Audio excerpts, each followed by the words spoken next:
আপনি কি খাবেন, কি বাঁচবেন? আপনি বরং যদি আপনার আর্মি মেরে ফেলে, আপনার যদি ভারতীয় আধিপত্যবাদ গুলি করে, আপনাকে যদি হত্যা করা হয়, কিন্তু সেই রক্তের বিনিময়ে যদি আপনি শহীদদের রক্তের বিনিময়ে নতুন বাংলাদেশ গড়ে যেতে পারেন, আগামী 1000 বছর বাংলাদেশের মানুষ নামাজে প্রার্থনায় আপনার জন্য শুধু দোয়া করবে। ঠিক।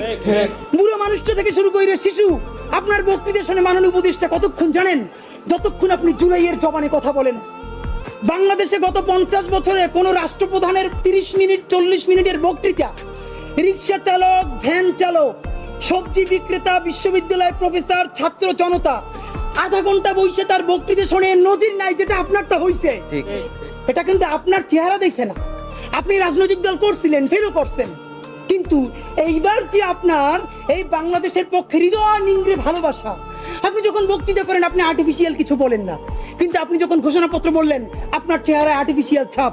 ইদানিং আপনি স্ক্রিপ্ট দেখে দেখে বক্তৃতা করেন, এগুলো আমরা চাই না। মাননীয় প্রধান উপদেষ্টা আপনার একটা কথা বলি, আমরা আগেও বলেছি এই সরকারের সকল উপদেষ্টার এক পা অন্য দেশে, বিপদ হইলে ভাইগে যাবে, কিন্তু আমরা দৃঢ়ভাবে বিশ্বাস করি আপনি ভাগবেন না। এর প্রমাণ, আপনি যদি ভাগতেন পৃথিবীর কোন দেশ আপনারে রাখতে চায় না বলেন? তাহলে হাসিনার আমলেও 10 তলা বিল্ডিং বাইয়া আপনার আদালতে হাজিরা আপনি দিতে আসতেন না। ঠিক। আপনি তখনই বিদেশ থাকতেন।